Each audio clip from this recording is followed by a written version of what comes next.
There's no denying that when it comes to murder trials, tension and emotions always run high. During those hours spent in court, families often come face to face with the person who robbed them of someone they loved, be it a child, sibling, or parent. Sometimes the person on trial is convicted and charged with a sentence that fits the crime. Other times, the victim's family feels as though the judge or jury let them off far too easily. Regardless of the outcome, many individuals cannot endure the trauma and rage they feel, knowing the individual who killed their loved one is only a few feet away. While waiting for the justice system to prevail, sometimes people take it upon themselves to dish out punishment.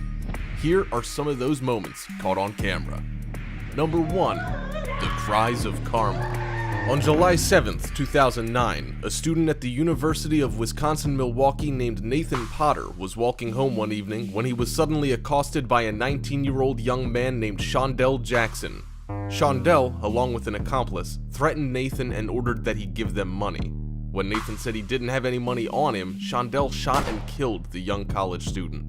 During Shondell's trial the following year, he had the audacity to continuously leer and smile at Potter's grieving family, who watched the proceedings from the gallery. His behavior was continuously noted by the judge throughout the trial. With his behavior in mind, when it came to sentencing, the judge ordered Shondell Johnson to a life sentence without the chance of parole.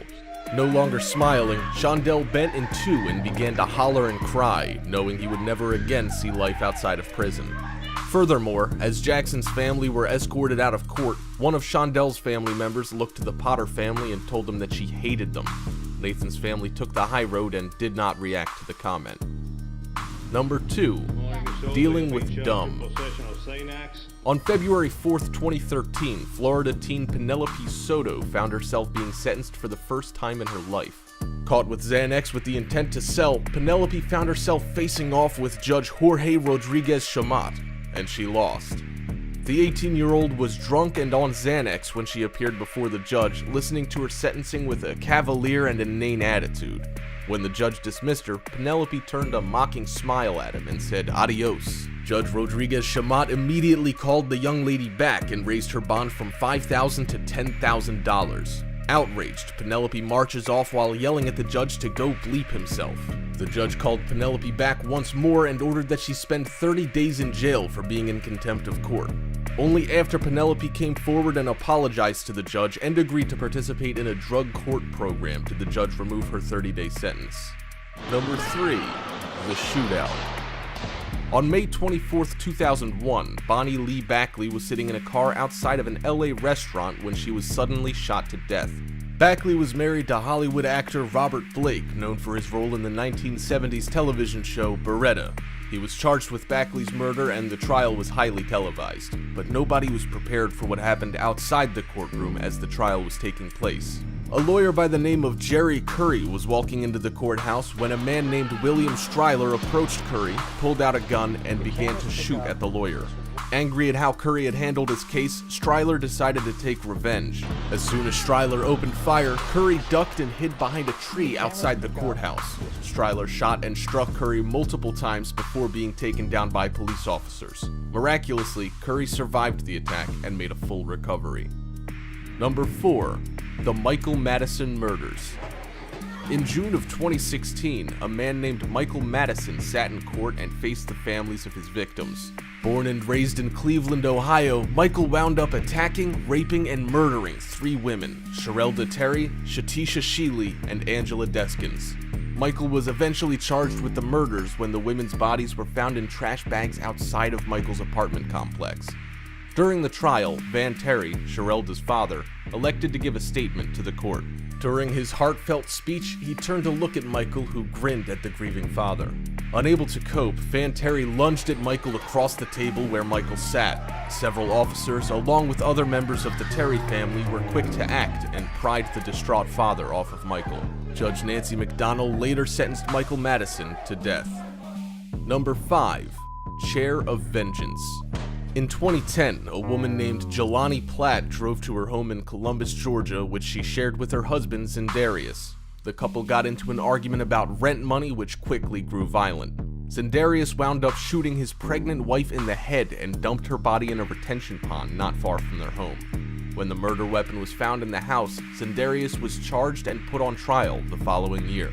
During a recess, Jelani's brother marched forward, grabbed a chair, and threw it at Zendarius before attempting to attack his sister's murderer with his bare hands. Several officers surrounded the enraged man and brought him down to the ground. When he could not be calmed, the officers warned him that they would have to use a taser on him if he could not find a way to calm down. As Jelani's brother laid on the ground, he routinely ordered for people to kill Zendarius. Zendarius was later found guilty. Number 6. Peer pressure.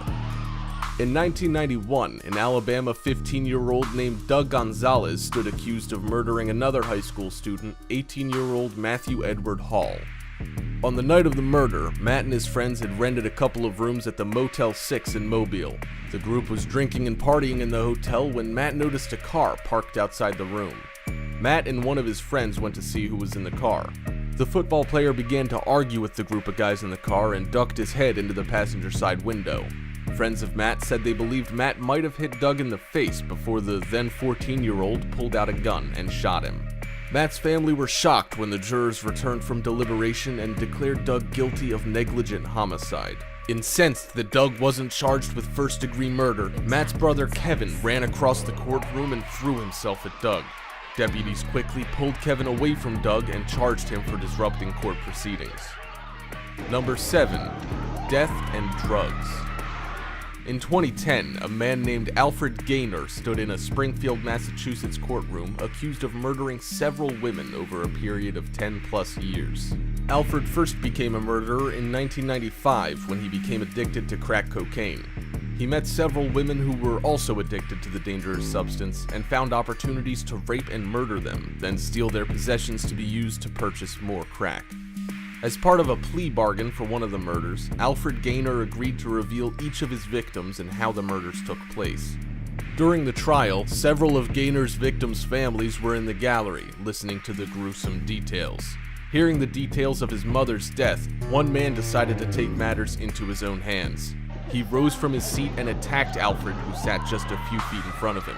The attacker was very strong and managed to punch Alfred several times, as well as hit him with a chair before he was pulled away by deputies. Alfred pled guilty to each murder he was accused of. Number 8. A family affair. On February 15, 1994, tragedy struck in Jacksonville, Florida. A man named Andre Fisher was driving down a neighborhood street when a man named Carlon Jackson yelled at him and asked him to slow down. Andre pulled over and the two men got into a fight in which Johnson hit Fisher over the head with a beer bottle. Shortly after the fight, Andre's nephew, Derek Cummings, caught wind of the altercation and he, along with Andre and two other men, decided to seek revenge. The group of men knew that Johnson often stayed with his sister, Charlsie Lucas, and her family, and decided to see if his car was parked near her home. Charlsie's husband, Shelton Lucas Jr., was smoking a cigarette in the adjacent carport when the men drove past with a myriad of guns. Mistaking Lucas Sr. for Johnson, the men quickly returned and fired 35 rounds into the Lucas home. One of the bullets penetrated through the kitchen and struck 5-year-old Shelton Lucas Jr. in the head while he slept on the couch with his mother. Fisher and Cummings were both tried and sentenced to the death penalty. However, a few years later, another judge argued that the murder was not premeditated and they should therefore have a reduced sentence. Old feelings of anger and sorrow were stirred up during the resentencing hearing, and Shelton Lucas Sr. attacked the men, along with help from several other family members. The 4 men were each given life sentences. Number 9. In cold blood. In June 2006, Texas man Dexter Johnson was with a group of friends when they decided to go looking for trouble. The 18-year-old spotted 23-year-old Maria Apparezzi talking with her boyfriend Huy No in her car in No's driveway and decided he and his friends should rob them. Forcing Apparezzi to drive her car to a more private location, Johnson proceeded to rape her while No was kept at gunpoint. Afterward, the group of friends forced the couple to drive to various ATMs to get money for them. A few hours later, the group walked them into a wooded area of Houston where Dexter Johnson shot them both execution style. Throughout his trial, Dexter remained stone-faced and seemingly unapologetic for his heinous crimes. That is, until he was given the death penalty. As his mother begins to wail in agony, Dexter throws a chair off camera. The entire room erupts into chaos as officers leap to subdue Dexter. As the murderer is taken out of the courtroom, two of his family members collapsed in the gallery, completely overwhelmed by the sentence. Both of those family members had to be taken to the hospital immediately after the trial. Number 10. Community outrage. On June 2, 1997, a man named Jason Stevens, along with several accomplices, rushed into the home of the Sparrow family with the intent to rob them. Robert Sparrow Jr. had sold marijuana to Jason in the past, and Jason suspected that the man kept a lot of drugs and money in his house. Robert Sparrow's 3-year-old son, Robert Sparrow III, was in the house at the time, as well as Sparrow's wife and several others. Jason took the keys of one of the visitors and told them all to crawl their way to the bathroom while he threatened them with a firearm. Grabbing Robert Sparrow III, Jason said he would be taking the 3-year-old to ensure that nobody attempted to subdue him. He said that he would leave both the stolen car and the child someplace after he fled the scene. Unfortunately, the car and Robert Sparrow III were not found until several hours later. By that time, the 3-year-old had died. Medical examiners were not able to determine whether or not the child died from hypothermia or asphyxiation. During Jason's trial, several family members, along with heartbroken members of the community, attacked him from behind and caused a massive scene. Jason was later sentenced to death.